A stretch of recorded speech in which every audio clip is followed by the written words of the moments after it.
All right, we made it, everybody. Happy Friday night. Rick Ucchino, Denise Salcedo with you here again. It is Smack Talk presented by Sportskeeda Wrestling here on the SK Wrestling YouTube, Facebook, and Twitter channels. We are with you here for about the next hour. Make sure to get your comments in. Make sure to give us the old thumbs up there or the ha-has or whatever you want to give us. The more engagement you give us, the higher our audience is. So it really, really, really helps us out. Denise, welcome back. Hello there. Friday. It's Friday. We had a really good show today. I mean, SmackDown felt like it was an hour and 20 minutes. It did not feel like I was sitting here for 2 hours. I mean, it flew by tonight. Yeah, they jam-packed a lot in 2 hours. Like They did. there was maybe only a couple people I could think of off the top of my head that was not featured on the show tonight. One big one, and we'll get to that because I have beef with this person not being on the show tonight. And we definitely got people already pouring in with the comments. Ozzy and Dave and Philip and Keshin and Paul, everybody's saying hi, what's up? We appreciate it, guys. Again, get those comments in. We'll be answering them throughout the show tonight. Denise, I agree with you. I think this show was very fast moving. Again, they crammed a lot into it, but a lot of it, important. They had some really substantive stuff here tonight and closed it off with a really, really strong main event segment that, look, we all knew this was coming. We knew we weren't going to get Adam Pearce versus Paul Heyman at the end of the night. This was an obvious swerve from the get-go, the card subject to change, and they brought that back. And I'm fine with it because obvious can still be good as long as it's executed correctly. I think this was executed correctly. It kind of felt like the go-home show, with Kevin Owens just beating the crap out of Roman Reigns tonight and leaving him laying, which is something that does not happen. Like, Roman Reigns does not, especially since he's been back. Has he gotten his butt whooped at all? Seems like a major rarity for this character. And I'm sitting here going, man, I can't wait for the Rumble on Sunday. Wait. We have a whole nother. Where do they go from here, Denise? Exactly. And it's funny too, because right now when you mentioned it, like my brain, like even though I know that, Royal Rumble isn't this weekend, it's the following week. I think in my mind, it was like, okay, this is the last SmackDown leading to the Royal Rumble. And I was like, all right, there's still one more. And it didn't click right now until you said it. And I was like, all right, he's right. Because it did sort of feel like a go home show because they ended it off in a way where, Kevin Owens is pissed off. He had the upper hand on Roman Reigns here tonight. So I thought that this was all exciting. And I think the reason why today's show was good was because it was like very fluid. They added so much. Like there were so many segments tonight, so many layers to the segments, even just little things with the incorporation of Sami Zayn out, protesting, just little things like that added that much more to the entire program as a whole. Like it was really good tonight. I think this was probably one of my favorite SmackDowns. Like in recent times, I think the last one I felt really strongly about was actually the Christmas one, the one that when you were gone. That SmackDown was really good. But those two, like that show and this show, are probably some of my favorites. Yeah, the little details tonight really kind of helped it out. And Sammy was one of the MVPs of the show tonight. Dude had a different sign every time he was out there. I know everybody was picking their favorites. Mine was, when he was in the Intercontinental Championship matchup, which we'll get to a little bit later in more detail. He's holding up a sign saying, like, how do you sleep at night? Like, it was just really well done. Sammy's one of the MVPs tonight for sure. And yeah, there was a lot of intricate little details in the storytelling tonight. We can open it up with the show. Roman Reigns, again, opening up the show tonight, talking about how the only reason that Adam Pearce didn't or got one over on him the following week is because that kind of level of thinking is beneath Roman Reigns, which was so perfect for that character. Even going as far as to call Adam Pearce I don't know if I can say it on this program, but it's good enough. I don't know. I'm trying to think of another word. Not a tough man, Denise. He called him not a tough man. There was another one he dropped. KO's bitch. Said he was K. I'll go ahead and drop that one. I don't care. So called him cats and dogs tonight, Denise. And that was Roman Reigns, just the way he cuts his promo. It's different every week. He doesn't oversell anything. He's so confident behind the microphone these days. And it's just a joy to watch him talk, no matter what he's doing or what he's saying. Like, I know it's like such a cliche now to say each and every single week, oh, I love Roman Reigns' promos. Oh, I love Roman Reigns' promos, right? Like, it sounds kind of like, okay, we get it. But I really do have to say it this week. Like, this is the week that it calls for it, because I actually thought that today, even though it wasn't one of his longer promos, I thought that everything he said was just so mean, and I freaking love that. And so when he said, God, what was that line where he basically told Pierce something along the lines of like, oh, this is why you never made it to WWE, when he was Savage. Yes, Savage. right? And he was basically, what I loved about this is the fact that he was like calling out like people that complain. Oh, they complain, and I don't complain. I show up to work. I do this, I did that. And I was like, bro, this is so good. And so I think for me, it was every little thing that he said tonight kind of hit a little bit harder than I thought some of his other stuff. Like, this wasn't just your typical, I'm out here saying mean stuff, or I'm out here trying to be a heel. Like, I can firmly feel like this is something that he actually believes. And so just like the way that he, especially that when he told Adam Pearce, like, you didn't make it to WWE, like that for me was like, oh, like that was actually the cherry on top of this segment here. Actually, I think the cherry on top of the whole segment was when Paul Heyman got involved. And, Pierce kind of looks over at Paul Heyman and he's like, all right, look, I obviously look at Roman Reigns. I'll take this lip because I don't want to get this butt kicking, but I'm not going to take crap from you. And then all of a sudden, Paul Heyman's like, oh, excuse me. You're talking to my TV character right now. I'm actually from New York and I'll whoop your ass. Like, that was so good. I'm like, damn right, Paul Heyman, step up for the fat guys out there. Let's go. Like, we may look pudgy, but that doesn't mean you can push us around, damn it. That the whole opening segment worked for me. And, then of course they teed it up to where it was going to be Pierce versus Heyman. And then they even tried to make you think that matchup was going to happen when they showed that backstage segment tonight with Heyman and Reigns. And he's like, oh no, I hired a man as my representative. You're going to go out there and handle your business. That was really good. The look that Heyman gave on his face, like, oh wait, what? I really have to do this.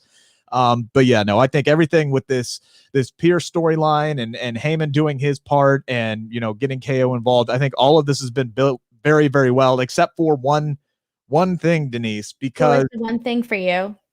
I couldn't help myself when Pierce is getting his butt whooped. Like, I knew somebody was going to come out and save the day. And I'm over here in my little chair and I'm just going, Nakamura. Did you really think so? I wasn't thinking that direction. That's what I was hoping for. I was hoping for Shinsuke to get involved in this because Shinsuke still owes Reigns one. Like, he got one over on Jey Uso last week. Kevin Owens had been barred from the building. So there was only one guy that we had not seen back on the show tonight, and it was Shinsuke. And we didn't see Shinsuke Nakamura tonight at all. And that was something that really disappointed me. But I think we know that the second anyone in the history of ever, whenever they say, oh, I've been banned, I'm not going to come out, you're going to see them at the bottom, like the last hour of the show. Surprise, they're coming out. I mean, like, there were so many times that like that has, like, I can't keep track of how many times that has happened. So I think for me, that's why I necessarily wasn't expecting anybody else other than Kevin Owens if he were to come out. Although for a second, when he came out though, I was like, who is this? Like, for a millisecond, I didn't recognize Kevin Owens until I got a glimpse of his face. But also, I do want to point out the fact that, like, when Paul Heyman was walking up the steel steps and he did that, like, tripping thing, dude, I thought that was real. Like, the first one, I fell for it. I was like, no. I was like, did Paul Heyman really fall? I legit fell for that. And I felt so dumb afterwards. I was like, how could I have fallen for something so, like, generic? But for a sec, he pulled it off so well because, like, even the way that he stepped on the steel steps, it was like all the way towards the end of it. Like, he didn't get like a nice footing in there is what I'm trying to say. I actually missed Heyman stepping on the steps, so I'll have to go back and watch that. I think it was one of those things where good. I was writing a note, like, I looked up and all of a sudden he's on the ground. And I'm like, oh, I missed something. So now that happens all the time. So obviously I'm going to have to go back and watch that to see how well that he did there. But yeah, I think that would be my only complaint is, and again, I know Shinsuke is not involved in this matchup with Roman Reigns at the Royal Rumble. So it makes sense for Kevin Owens to to get involved there, and that's fine. That was just kind of a my personal hope that Shinsuke would be involved somewhere, because one, he wasn't on the show tonight. Weirdly enough, Jey Uso wasn't involved on the show tonight. That's fine though. I don't think they need him like every single week, because then it's gonna get like sort of like, worn out, drawn out. Like I like when, I don't like when people go weeks like without seeing them, like the Aleister Black situation. But if you do like 1, tops 2 weeks, all right, I'm cool with that. Right. So I'm not gonna get too overly disappointed, but I do hope that they revisit this Nakamura Reigns Jey Uso situation. Maybe he even finds a way to get involved at the Royal Rumble. I just hope that this doesn't go away, because Shinsuke Nakamura would be the number 1 contender for the Universal Championship right now if it wasn't for Roman Reigns. They need to revisit that down the line at some point. Again, we're going to get into your comments here as well. Again, for anybody who is writing at me asking where Lars Sullivan is, you guys are just horrible people. And you really still get that every single week, because every single week I think of Lars Sullivan, and then immediately after that I think of you. If anybody ever does word association with me and they tell me Lars Sullivan, I'm not going to think of any of the other stuff. I'm just going to think Rick Ucchino. That's it. Yeah, Lars Sullivan and meatless tacos. That will make you think of me every single solitary time. Joseph says, I wonder what they're going to do next week for the Real Go Home show.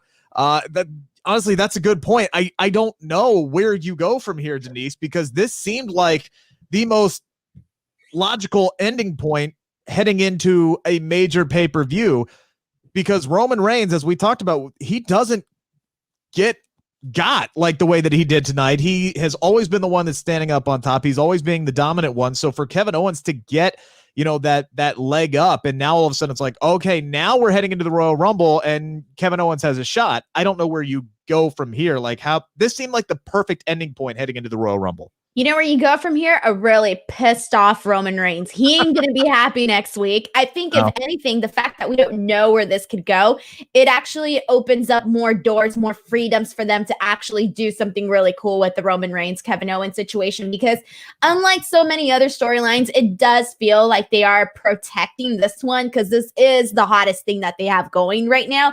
And it's main event stuff that is getting over with the fans. So you got to protect it. And so I think the fact that they're not, the fact that they didn't wait to do this till next week makes me feel like they actually have something planned for next week. And that could only be my hope, really. Well, I would hope that they have something long-term planned for their main event at the Royal Rumble. Somebody else, man, I just lost it. Rob Ross says Shinsuke will cost Reigns the title at the Royal Rumble. I don't see that happening. Again, I would be stunned. Absolutely stunned if Roman Reigns drops that title before WrestleMania, and frankly at WrestleMania. I think he's going to have that well into the summer. I would be shocked.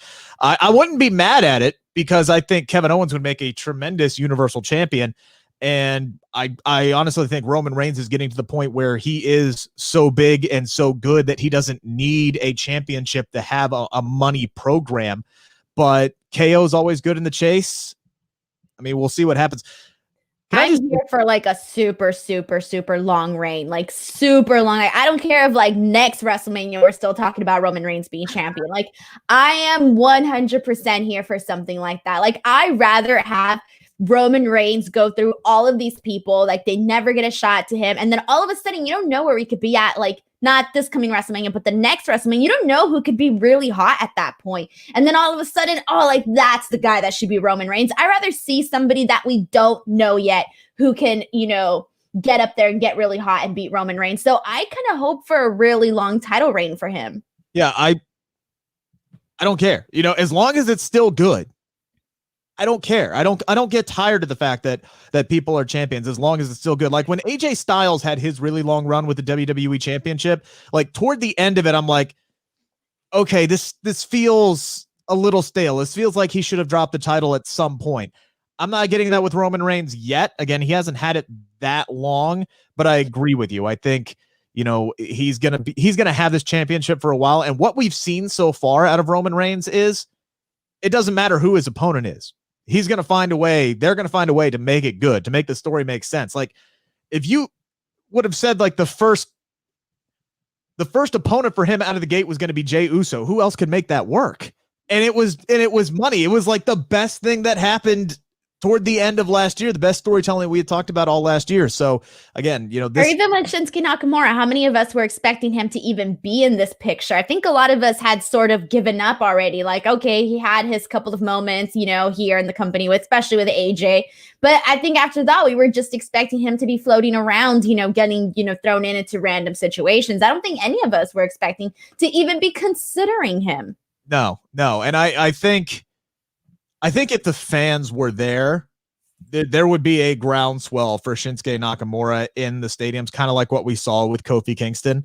And I think that might be the only thing that kind of stops any kind of momentum for Shinsuke Nakamura, if there are no plans for him, is the fact that we don't actually have live fans there who can hijack shows and give those pushes to Daniel Bryan and Kofi Kingston. But tweet it. Just tweet it and make it happen. I'm going to do it as much as I can. Let's see here. Somebody, Ammon says, Owens gave a fantastic promo tonight. I have to agree. That promo with him in the car, I tweeted out right afterwards. Kevin Owens is a tremendous babyface. Like, he's one of the best heels that they have, but he is such a likable, relatable, and the promo he talked about where he gets his fight from his grandfathers who went through terminal illnesses and battled every day, and that's where he gets his fight, and he fights for them, and he wears their initials on his knuckle. It was just all of it was really, really good. I could ramble on for 20 minutes about how good that promo is, but Kevin Owens is like the Batman to Roman Reigns' Joker right now. These two are the top two heavyweights in the division, and I love everything about what's going on with this right now.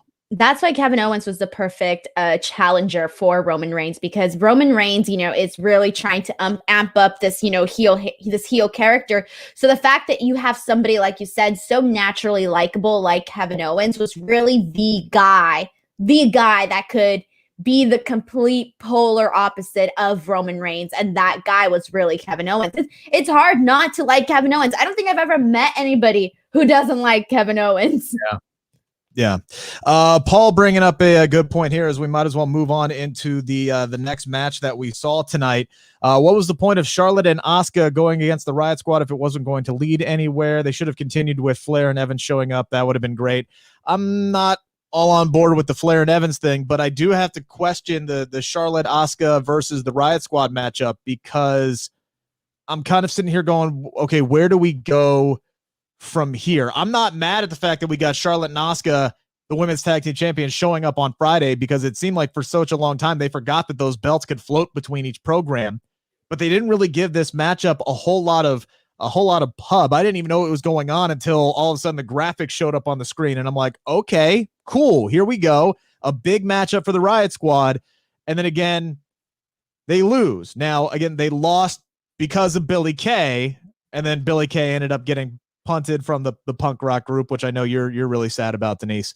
But I'm more sad that the Riot Squad lost this matchup, because they should not be losing matches right now. It was a good match for what we saw on television, but they're the only real tag team in the women's tag team division right now, outside of what's on NXT.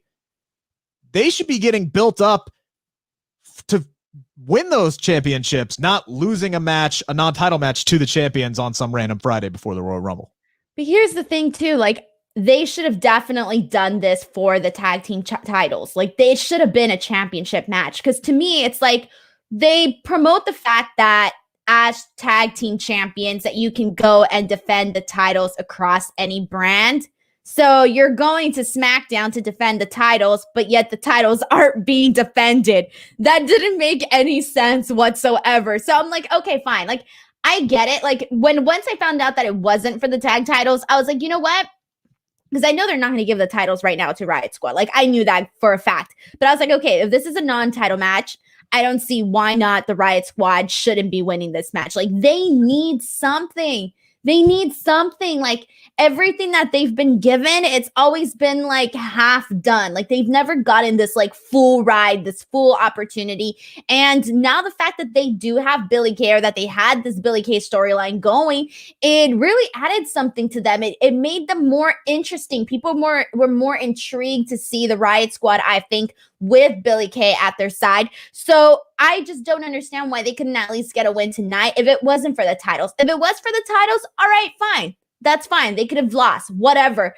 But at least they were, getting the opportunity, to do something. And yeah, Billie Kay, I think that she's added life to Riot Squad. I will say that much. Like Riot Squad, people have been interested, but unfortunately, because of the way they've been booked, they lost a little bit of, hype, I would say. So adding Billie Kay to them, refreshing them up a little bit. It did, and I'm not buying the fact that this storyline is over just because Ruby Riott, told Billie to hit the bricks. I'm not saying that this is over whatsoever. Maybe Billie gets involved at the Royal Rumble, maybe helps, Liv or Ruby not win it necessarily, but advance or helps them out during the match and tries to earn their trust back. But again, I think the Riot Squad really are, the thing that hurts them the most is they don't have any competition on Friday Night SmackDown. They don't. They're all the only team that they really have to go against are Natalya and Tamina, which is not that there's anything wrong with either one of those women by themselves, but they're not a tag team. It's like they were just put together randomly while Billie Kay was searching for a tag team partner who should still be Peyton Royce, by the way, but I'm not going to get into that argument.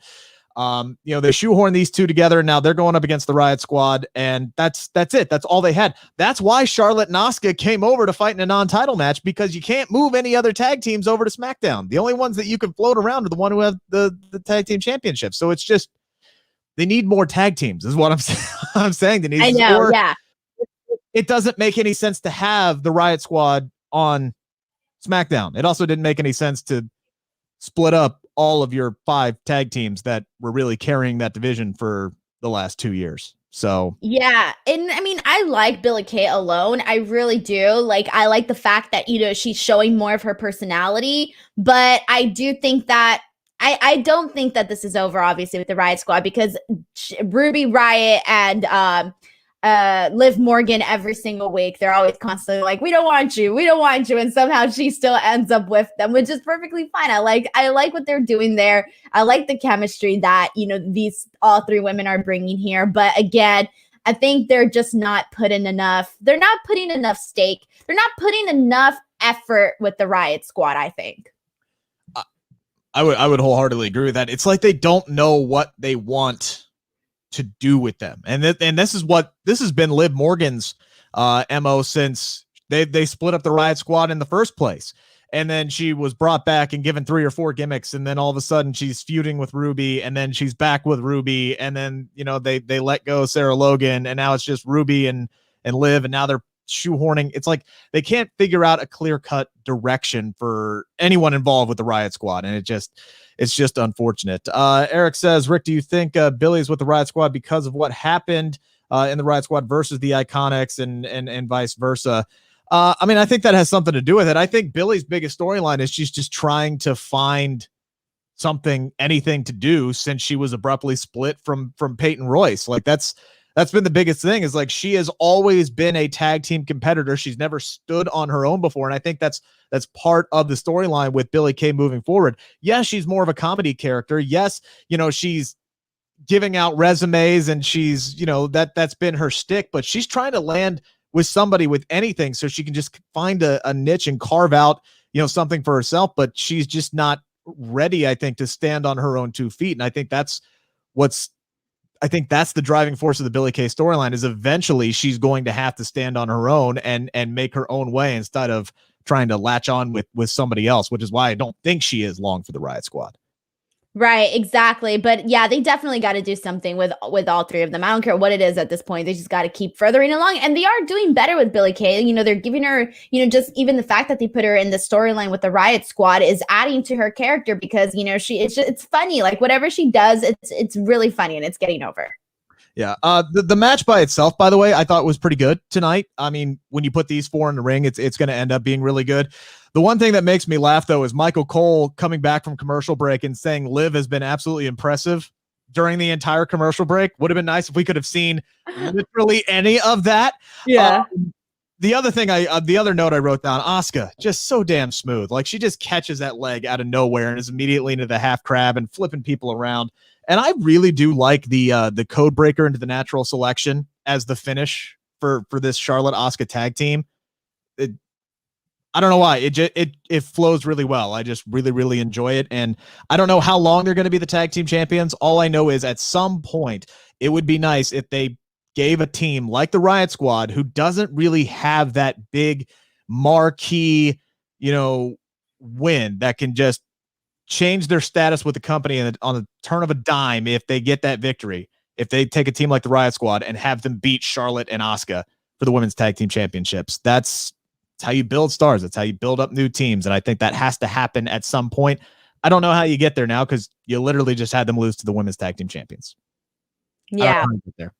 We got to get them there at some point. Some way, somehow, you got to get them in that situation. And some way, somehow, Sami Zayn is trying to get his Intercontinental Championship back. We talked that he was one of the MVPs tonight. Just him staging a protest, handcuffing himself to the barrier, having different signs throughout the night. Which one was your favorite sign that you saw from Sami Zayn? Mine was definitely the "not my IC champion," because that's like the whole "not my president." Oh, I thought it was hilarious. I thought the fact that he's like playing the, adding a lot of real life things into his character, into his persona, I thought was pretty darn hilarious. I like the stand against moral injustice. Oh yeah, that was good too. Came up with Sammy meaning something, but it's like every time you just see him on the barricade, and he's just looking like in utter disgust and everything. And honestly, I didn't have a problem at all with him interrupting the Intercontinental Championship matchup tonight, which is something that we talked about last week. Is how do they end this matchup heading into the Royal Rumble? Because you want Big E to look good as the Intercontinental Champion. You want Apollo to look good as well, because you're trying to build him up. I actually love this. Usually I don't like DQ finishes and people getting involved, but when it makes sense and it's good, it's good. And Sammy uncuffing himself and just getting that look on his face and dropping the handcuffs and walking into the ring, and he just gives 2 haluva kicks and says, I'm the rightful Intercontinental Champion. They're not dropping this storyline. They're having Sammy get involved, and I like that. All 3 of these guys are going to be involved in the Royal Rumble match. I look at this as one of the big storylines that we're going to see play out and progress inside the Royal Rumble. Well, see, here's the thing, too, is if they didn't do it this way, like that's what you were expecting. He was out there, already, sometime in advance. So you already knew that he was going to do something. I mean, how else was he going to leave? Like, was he just going to stay there the rest of the, of the show, watch Roman Reigns just beat up, Adam Pearce or whatever, have Kevin Owens come out, all of that. So they had to find a way to actually go ahead and, close it up. And this was the perfect way to do it. I thought it was perfectly fine. And I like that they're finally starting to make Sammy not look like the dumb guy anymore. Like now he's just looking at someone who's like overly passionate about what he believes in. And it's funny and it's working. And I think it's working especially for right now, this time period, just like the fact that he's coming out and he's protesting, he's handcuffing himself to the wall, to the barricade to make to make this really bold statement. So I like all of that. Here's the thing that I try to read into things, Denise, and you know this. I'm trying to read the tea leaves here, because there is not a clear-cut winner for the Royal Rumble. I think Daniel Bryan is a favorite. I still think Big E is a favorite. And if they decide to pull the trigger with Big E, you have to get the Intercontinental Championship off of him in some way or some form. So now I don't think it's Big E. I don't see it. I'm saying it's a possibility. I don't see it. I'll believe it when I see it, but he's obviously a possibility. If he does end up winning the Royal Rumble, you have to get the Intercontinental Championship off of him without making him look bad in any way, shape, or form. So Sami Zayn getting involved with him and Apollo could set up a triple threat match at one point where either Apollo or Sami is the one that eats the pin to get the championship off of him. So to me, this is kind of like them hedging their bets a little bit. And if Sami gets the Intercontinental Championship back at some point heading into WrestleMania, I'm not going to be mad at that either, to be completely honest with you. I wouldn't be mad at that either. But yeah, I definitely don't. I think if anything, today it felt more clear that they might be going the Daniel Bryan direction. I know that he was the most like heavily rumored or whatever, but I think I think that today it kind of felt like they really are going that direction, because when he came out and he started saying like, oh, I've never won a Rumble, this and that, that's when I really started thinking, okay, they're planting the seeds for this. Like, we might be seeing Daniel Bryan win the Royal Rumble, which I don't mind it. I really don't. I just don't know if that's the one I would be most overly excited for. Yeah, and Joseph says it was plain as day. Denise is right. This is the case where he saw the conclusion a mile away. Again, obvious isn't bad as long as it's, obvious doesn't have to be bad if it's predictable is fine. Yeah, predictable is fine as long as it's good. And I think we had that twice tonight with the main event and then with Sammy getting involved. I prefer that over like a really terrible surprise where you're just like, oh God, what did I just walk into? Yeah, I'll go with that. But yeah, they did have Daniel Bryan come out tonight looking clean in his blue suit and everything like that, hyping up the Royal Rumble. Dude, Daniel Bryan was dressed really nice today. Like, that was a look. I didn't like the pants, but the top portion, the button up with the blazer was on point. The pants, not so much. Dude had 3 different shades of blue. That's a hard look to pull off. Did. That's why he worn like some dark like skinny jeans, or like even some dark denim skinny jeans, or like some black skinny jeans, like he would have looked really good. Like that outfit would have looked like a whole other level. Still pulling it off though. Considering what he was like a part of the Cardigan Club or whatever it was that he was wearing when he was the GM. Oh God. That still might have been one of my favorite Daniel Bryan moments of all time, is when he was coming back, like he was activated to the roster and he like just rips off the cardigan and throws it on the ground. It's like, I'm tired of wearing these, or whatever the hell that thing is. Still one of my favorite Daniel Bryan quotes of all time. Even though I just butchered it. But yeah, look, this is a win that Daniel Bryan doesn't need. And for a guy who has been using this last stretch of his career to put other people over, it would seem weird to have him be the one that wins the Royal Rumble, because again, I just don't think this is something that he needs. I like to see matches like the Royal Rumble or tournaments like the King of the Ring or the Money in the Bank contract use that as a tool to elevate somebody else up to the next level. Somebody like we saw with Drew McIntyre last year, like we saw with Becky Lynch a couple years ago, and like we could possibly see with somebody like a Big E this year. That's what I would rather see than somebody like Daniel Bryan. I wouldn't be mad at it. I just don't think he needs it. Like when Randy Orton won 2 years ago, or 2 or 3 years ago, like what was the point of that? Like giving Randy another accolade, it just doesn't make a lot of sense. It seems like they do that. They give it to somebody who's already established when when they're just not confident in the rest of the roster. They're not ready to pull the trigger on somebody. It's way up in the air. I'm not saying that Daniel Bryan can't be the guy. I just don't think he needs it. He definitely doesn't need it. That's for sure. And that's why I said that I wasn't overly excited about, if he were to win. I'd be like happy for him, but I'm if he does win though, I see it more as like this kind of, not like a reward, but kind of like, or maybe not even a send off, but something along those lines. Like, okay, like you mentioned giving Randy Orton this accolade, right? Okay, so why not give an accolade like this to somebody like Daniel Bryan, So it's like, okay, I prefer to see somebody whose career would be launched off, right. But it's rarer when we see that. Like we tend to see more of like the predictables, your Triple H's, your Roman Reigns, your Randy Ortons. Those are the types of people that we usually see winning the Royal Rumble. Phil, you're killing me. You're just absolutely killing me, Phil. God. Dude, Lars gonna come out at number 30. He's gonna win. No. Okay, so the honestly, just to troll you, I wouldn't be upset. Only because I know that it would troll you till no end. And I don't like Lars Sullivan. I could care less. But because it bothers you so much, I wouldn't necessarily I would hate the idea, right? But then afterwards, I'd see the bright side on it. Is what I'm trying to get at. If that happens, I'm invading your post show on Instinct Culture. Like you're sending me a link. I'm going to come on and I'm just going to start, throwing F-bombs. Like that's just how it's going to happen. We're going to get just really R-rated on Instinct Culture. That's for sure. But I'll tell you one person who I really wouldn't mind if they were the one that ended up winning the Royal Rumble. The guy who interrupted Daniel Bryan tonight in Cesaro. This is a guy who has been one of the most underutilized superstars that they've had for years now. This is the guy, like anytime somebody brings up that topic of, well, who's somebody that they just don't push that really needs a push, that is one of the most talented people that they have, and they just, for whatever reason, won't send him there. Anytime that topic of conversation comes up, Cesaro is always one of the guys at the top of that list. And this is a guy that, I mean, he's got everything you would want from an in-ring standpoint. I think the thing that's always kind of held him back has been his mic work.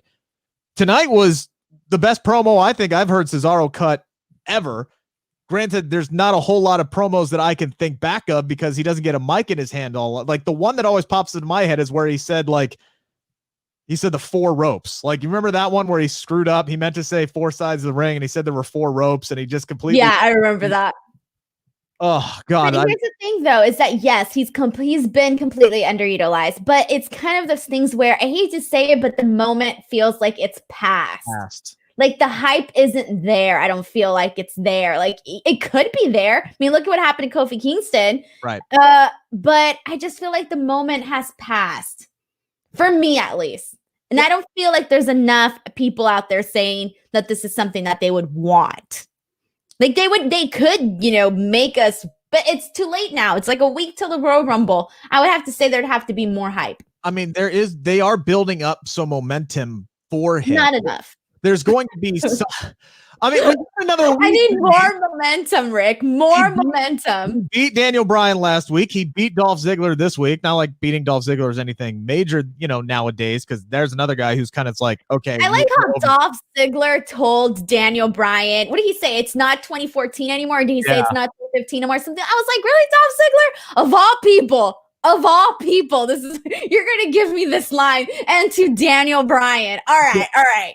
Yeah, well, Dolph, guess what? It ain't 2013 anymore either, sir. So, but it was weird because I literally was just looking back at 2014, earlier today and looking at, because that was the year that Daniel Bryan should have won the Royal Rumble.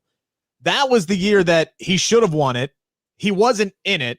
They completely hijacked the match. The audience did at that point. They were booing Rey Mysterio, a babyface, out of the building and then cheering when he got tossed from the matchup. And then Batista ended up winning and the crowd just lost their mind. This is the kind of stuff we're going to miss this year, by the way, with no fans at the Royal Rumble. That's going to be a really. And I tweeted this out. So like every year, Rick, I have like a Royal Rumble party at my house. Like we, my uncles come over, my fiance comes over, my cousins, and we do this like fun little game too, where like, let 30 people in the Rumble, right? So we put we all put the numbers in like a little jar, and then like whatever number you get, like let's say number 7, and number 7 wins the Royal Rumble. All right, then you get the money. Like it's really, really fun, right? And I'm so depressed because this year I don't get to do that. I mean, you could do like a virtual, raffle. Just get 30 people together. I was actually thinking about doing that, but I haven't decided completely yet, Rick. I was thinking about it. But then I was like, I don't know. I might do something like that. I've thought about it, but it's still like, it's not the same though, being at home, like just with with people like you enjoy being with, having a big box of pizza, overeating, popping for the Rumble, talking smack, all of that. God, that's the weird thing is like, I tend to watch pay-per-views by myself. I'm one of those weird people. But it's the Royal Rumble. Like I watch a lot of pay-per-views by myself, but the Royal Rumble and WrestleMania when I'm not there, like those are events where you can have people there. It's fun. Right. If you like conversing with other people. You've never had a Royal Rumble party, Rick? No, but here's the thing. Like I don't have I don't have a whole lot of friends. Oh no. Who watch wrestling. Like, to be completely honest with you, I'm kind of a lone wolf in that situation. I'm the Baron Corbin of my friends. Like I have one, my buddy used to watch wrestling when we lived together, but we don't live together anymore. And now he's not keeping up with it. So it's like, I don't really have anybody in Cincinnati that I can watch wrestling with, except I could this year because, I've started hanging out with other amateur wrestlers and people who like watching wrestling, and I've been training with them. So I could have a party this year. This could be the year, Denise. And Well, then, now you know, you can't. No, you can't. Yeah, it no. sucks. It's like I'm more depressed about the fact that I can't have a Royal Rumble than I was that I didn't get to see my family for Thanksgiving and Christmas. I didn't even care. I was like, I'm still eating. That is not changing. But I care more about the fact that I'm not having a Royal Rumble party this year. Man, I hope your family isn't watching this show. We do appreciate everybody who is joining us here so far. Don't forget to get the likes and the comments and everything coming in. We're going to try to get to as much of those as possible. Somebody did have one up here I wanted to bring up. Let's see. I'm trying to find it. I can't find it anymore. Uh-oh. Rob did say that he would like to see Lashley lose the United States Championship and win the Royal Rumble. I wouldn't be mad at it. Again, I think I know you're not huge on Bobby Lashley, Denise, but I think he's on a roll right now where, you know, he's just been booked as well as he has ever has been since coming back. I need more, Rick. I need more. I have high standards. I have very, very high standards for who I want to see win and who I'm a big fan of, and blah, blah. Not just any little thing does it for me. Okay, fine. Fair enough. Ozzy says, by the way, this was earlier when we were talking about when you brought up Lars Sullivan as coming in at number 30. He says, no, Mr. Aleister Black will come in at number 30. I sure hope so. He would be a good person. He would be a good person. I think that is somebody who could come in and be a shock winner, I think. Like, I know he hasn't had that push or any kind of major push on the main roster since coming up from NXT, but this is a guy who's got the equity built in from his time in NXT. He hasn't lost a whole lot of matches.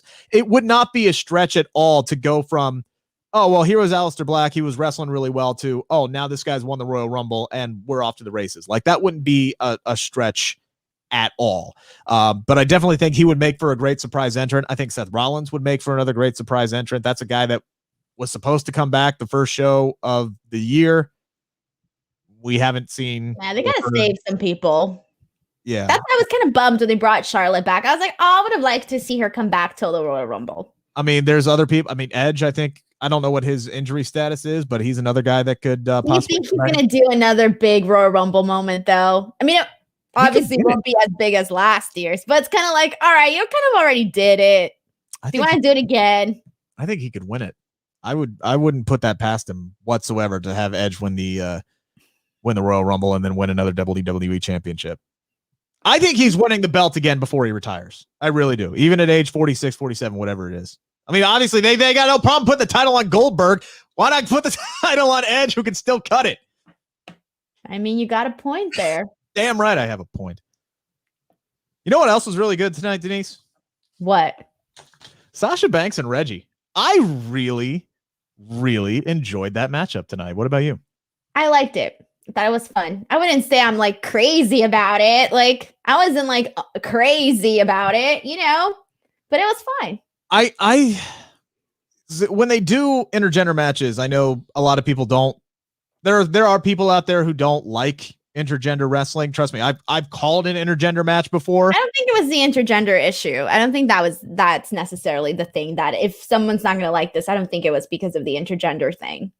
I've had people who have, you know, because I've called intergender matches before, I've had people like literally yell at me for like calling these matches because they don't think that they should be happening in today's wrestling, but they happen a lot on the independent scene. But I think when they're done correctly, I think they can be very, very highly entertaining. And I think this matchup was done extremely correctly. This wasn't Sasha overpowering Reggie or beating the crap out of Reggie. It wasn't like a cat and mouse thing. It was Reggie was so focused on doing his flip-de-doos and trying to dodging her. Yeah, dodging her and getting his shine because he was so confident that he could beat Sasha Banks. And then she just out wrestled him. I thought, you know, that played out about as realistically as a shoot wrestling match would go between these two. The way that Reggie approached this contest, he was more about showing off than he was actually being focused on the match. And Reggie's got some skills, like hands down. There's no doubt about it. The things that guy can do in dress pants are incredibly amazing. I wish I had that kind of athleticism. But this, I thought, was a fun matchup to progress this storyline between her and Carmella. And now they're going to get this matchup again at the Royal Rumble. I don't think Carmella's going to win it, but do you think he stole her shine? You think he stole Carmella's shine? Because I'm more interested. I'd rather rewatch this match than probably Sasha Carmella, to be honest. You know what? Yeah, I think he kind of did. I think he kind of did, and that's the problem. I'd be pissed. You're supposed to be my manservant, and you're out here stealing my thunder. I mean, he lost the matchup, but yeah, doesn't matter. He's still impressive, right? Exactly, and like that was the thing. Like when Ellsworth was her little lapdog, right? Like nobody was impressed by James Ellsworth. Like people just wanted him off of the screen.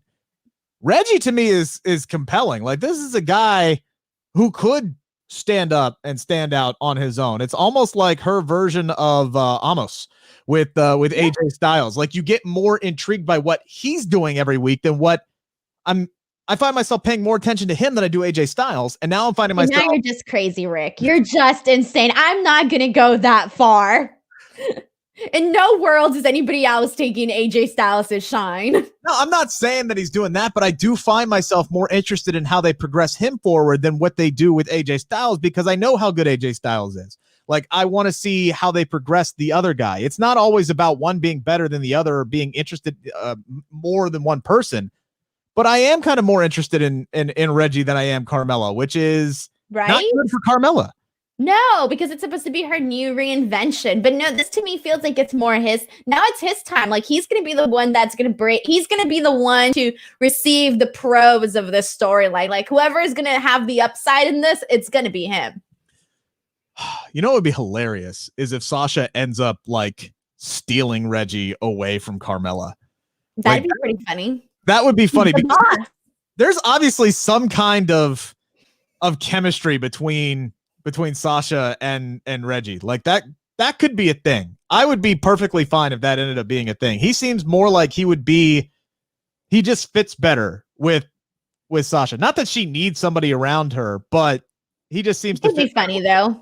It would be for a little bit. If he does it in a way where like she like kind of like the Billie Kay Ruby Riot Squad, where like Ruby Riot Squad with the Riot Squad, where like he's like he could be like wanting to be like kind of like not like a fan, like kind of like a fanboy where he's like impressed by her, wants to like ravel in her greatness, and she's just kind of like, oh, like this guy. It could be sort of done like in a sympathetic way where it's like, oh, like he chases her around, follows her around, it's her shadow or whatever. I could see it working like that, not in the sense of how Carmella's doing it. It'd be like totally different. Like Sasha doesn't want it, but then could also end up being something like endearing where she builds a bond. You end up building some sort of bond there.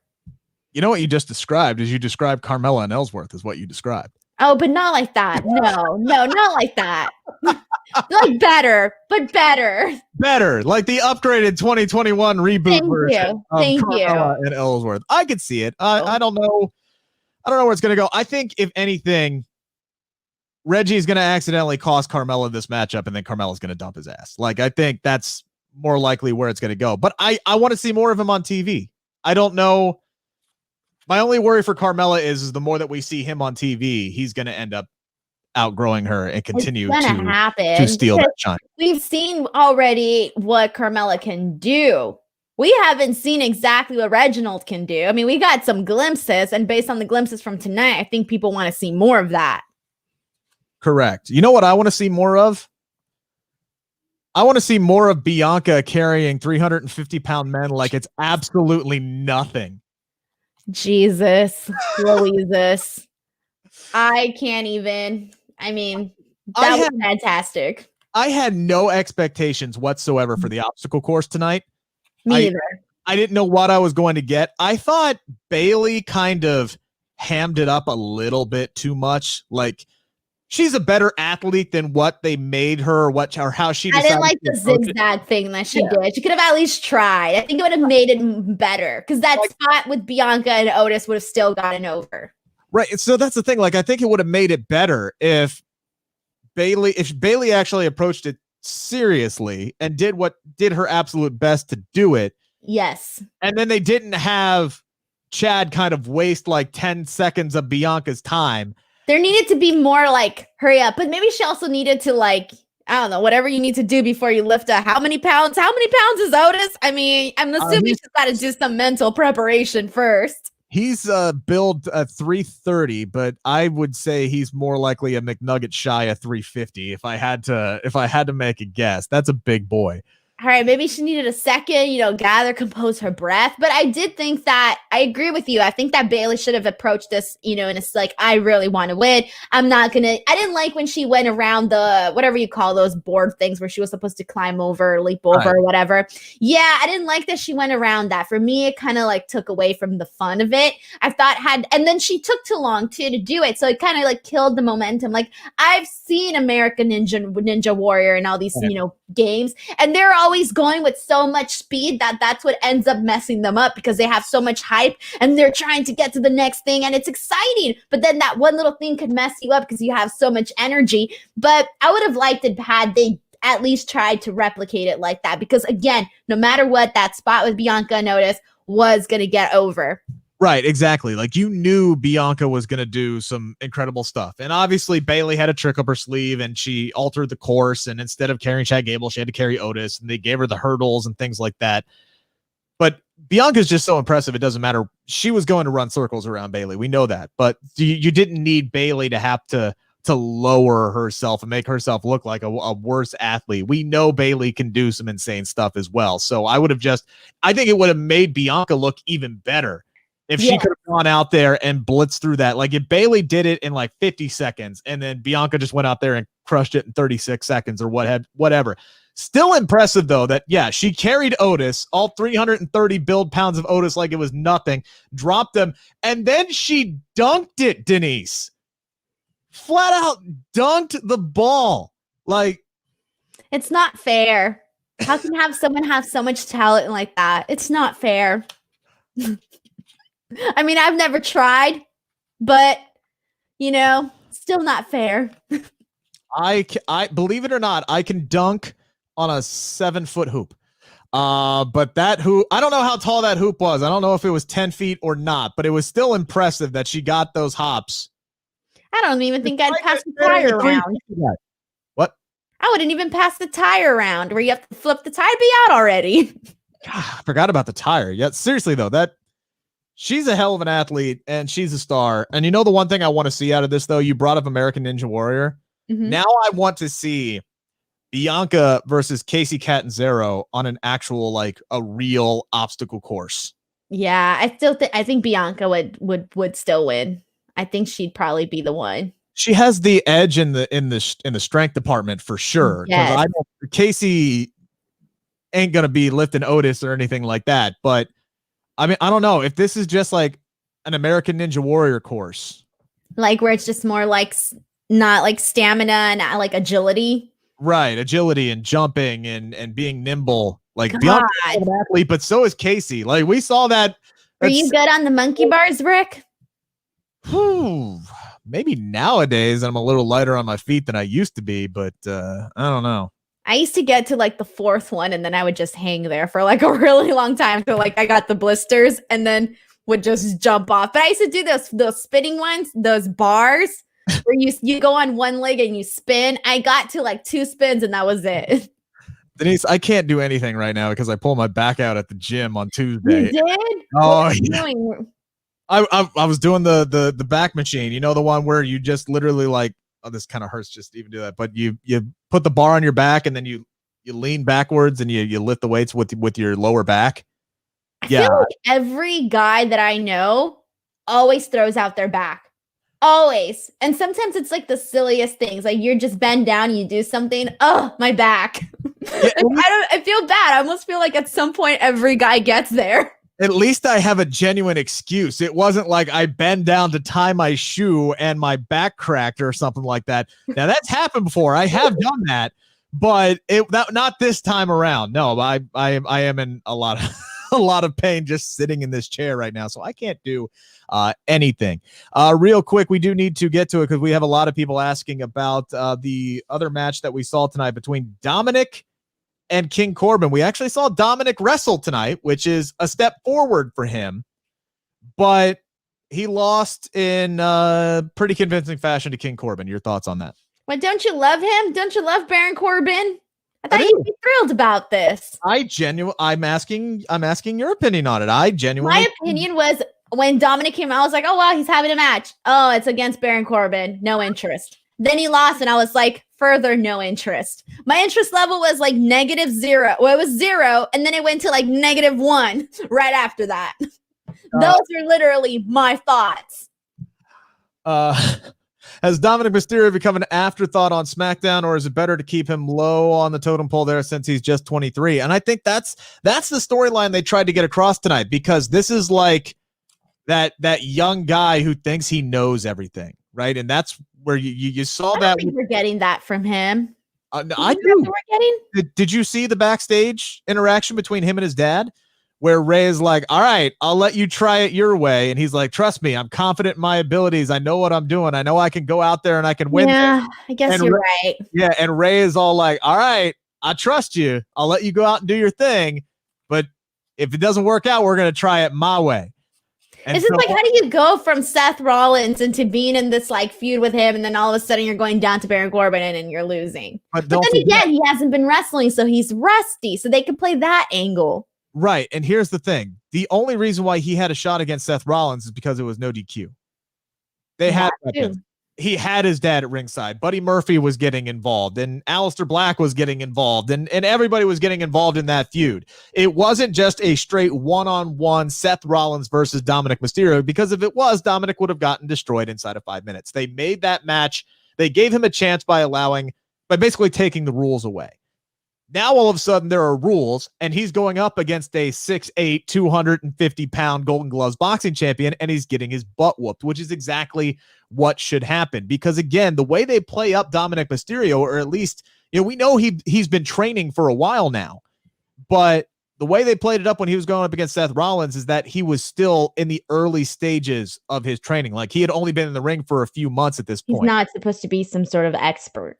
Right, exactly. So Dominic Mysterio now, the character, has been basically training for 6 to 8 months, going up against the former United States champion and King Corbin. Yeah, it's no question he's going to get dominated. So to me, this matchup tonight made a lot of sense the way that it went down. The question I have, though, is what happened to the guy that Rey Mysterio was going to bring in to help against King Corbin? Because that is something they brought up last week. They did bring that up last week. I forgot about it, which should tell you everything. That's why I'm here, Denise. Thank you. Remember things on a week-to-week basis, which is about as far as I can remember things, because usually once I get to 2 weeks, then I completely forget about it. You're like, I'm done. I'm done, absolutely. So they forgot about that, but see, I could forget about that. I'm not on the writing team. I'm allowed to forget. I don't got to keep track. You also zone out anytime King Corbin is on television. No, I don't. Sometimes I'll zone out. I'll be like, It's got to be something that's got to pique my interest, all right? I'm watching so much wrestling, Rick. If something's not keeping my interest, I'm just going to be real with you. I'll be like, this ain't keeping my interest. I'm out. Because then when something is keeping my interest, like, that's good. Then how do you do a Raw post show? I'm confused. I'm very well trained in just taking it all in. I'll watch and like, I don't know, I'm in another zone. I'm in the Raw zone. The other thing that we did see tonight, just real quick, was that we saw the Street Profits try to bribe Sonya Deville and giving them a tag team title rematch with the big fruit basket that had some jams. Some very nice jams. I think maybe I saw some crackers in there. Definitely some grapes. It was a very nice fruit basket. I saw a pineapple. It definitely did have a pineapple. It didn't work, though. Sonya did not give them their tag team title rematch. Said Montez needs to heal up, which makes me wonder if there is some kind of legitimate injury there, but I'm not going to speculate on that. But she says it's time to give other tag teams an opportunity. And immediately I'm sitting here, I'm going, what tag teams are they going to give an opportunity to? And then, as some people pointed out to me on Twitter, you have Otis and Gable. You have the Forgotten Sons, who have been forgotten the last 2 weeks. They're now known as the Knights of the Lone Wolf, but we haven't seen them in 2 weeks. If they decide to wrestle, you have them as well. The Usos are still there once Jimmy is back and healthy. But to me, where I'm hoping this is leading, this storyline that's going on between Ray and Dominic, That's the team you got to push. You got to find a babyface tag team to go up against Ziggler and Rude. That's the direction I want them to go, is to have the Mysterios get in the tag team title picture quick, fast, and in a hurry if it's not going to be the Street Profits. Yeah, I think at this point they need it. And if there's anything they're going to do with Ray and Dom, this would be the perfect way to A, get Dom to get more experience, B, keep Rey Mysterio as healthy as he possibly can. Like, him in a tag team would elongate his career that much more. Let's try to get to a couple of comments here. James, where do you think Tara Morrison is going to end up since she's no longer with Impact?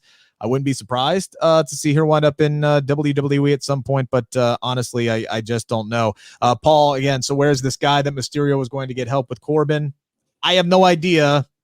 They dropped it for this week. Maybe that's something they bring back next week. Again, anytime somebody doesn't show up on television, I'm assuming in the climate that we're in, there's a reason for it. Like, we haven't seen Bobby Roode in 2 weeks now since he won the tag team championships. I'm assuming there's a reason for that. So I can't get too mad at when, a whole lot of people aren't on the show anymore. Ryan asking what happened to AOP. They are no longer long gone. Yeah, they're not with the company anymore. I believe they were part of the April cuts from last year. Or maybe they even got let go before that. Let's see. WWE screwed us over out of Demon, Finn Balor, and Sister Abigail. I'd love to see Demon and The Fiend. I think we would all love to see Demon versus The Fiend at some point. And Balor has said in interviews before, this is something he brought up to me when I talked to him a couple weeks ago, the Demon will come back at some point when the moment is right. I think the moment absolutely to be right would be against The Fiend. I think that's a matchup we have to see at some point. Assuming, of course, that The Fiend is still going to be in some kind of physical form and not just going through. He's a ghost right now. He is. I love it. I love every bit about that. That is like one of the only things that is absolutely carrying Raw right now is Alexa Bliss and the ghost of Bray Wyatt. That's the only thing that's carrying Raw. One of the only things that's making it interesting for me. And you don't like it at all, do you? I can tell by that smile. I mean, I'm not like crazy about it. I don't love it and I don't hate it. It's there for me. It's one of those things where it's not everybody's cup of tea, and I understand that, and I can get that. What irks me is the people who say, "Well, this isn't realistic, and I don't like this with my wrestling, and this, that, and the other thing." And but it hasn't been realistic for like ever. Right, I understand that, but it's like I don't like this with my wrestling. Yet they're probably also a big Undertaker fan, and it's like, yeah, that's what I'm saying. Okay. This is but really levels. Like there's certain things that you can suspend your disbelief and certain things that you can't. So I get that too. At the end of the day, it is a TV show. So yes, I do like a sense of realism, but when you start going into supernatural characters, if it's got my intrigue, I'll just throw everything out the window. We appreciate everybody who has stuck with us throughout the show, everybody who's got their comments in, everybody who's engaged with us so far. Again, we appreciate all the likes and comments and everything. It really helps grow our audience. We will be back, Denise, next week. It is the go home edition before the Royal Rumble. I'm extremely excited. Like, it still hasn't quite hit me that the Royal Rumble is this close. Like, I need to start going back and watching some old Rumble matches. Like, I've only watched 2 so far this year. Do you do that? Do you go back and watch old Rumble matches to get? I do. I was actually watching a couple of stuff prior to. What was it? Actually, last week, because I was working on a lot of Royal Rumble videos, so I had to go back and watch a lot of the stuff, and so I got to keep doing that. Yeah, I think I went back and I watched the 2020 Royal Rumble, which was one of the best booked ones that I've seen in quite some time. And I did go back and watch when Becky Lynch won in 2019, just because that's a personal favorite of mine. And I'll probably watch that 2 times over again. But yeah, so I'm looking forward to this. Should be a banger of an episode next week. Go home show for the Royal Rumble. We will be joined by a special guest next week. By the way, I'll have more details about that coming up on my Twitter. Make sure to follow me at Rick Ucchino, spelled like you see there. Make sure if you're not already following Denise, follow her at Denise at _ Denise Salcedo. I know how to talk. Any final comments, anything you want to promote, Denise, before we get out of here tonight? Follow me on Twitter and Instagram at _ Denise Salcedo. And if you do that, you'll see lovely photos of her lunch. What did you have? Like dude, I had a bomb lunch today. Real quick shout out to my lunch that I had, my dinner actually that I had today. Turkey BLT that was bomb with like amazing pasta with like what else? Chips and like some crisp. It was bomb. That's all you need to know. Denise always eating good, and meanwhile, I'm trying to work off stuff at the gym and throwing my back out. So we're at two completely different points in our lives, Denise. We are. We really are. All right, guys, we'll see you next week. Take care.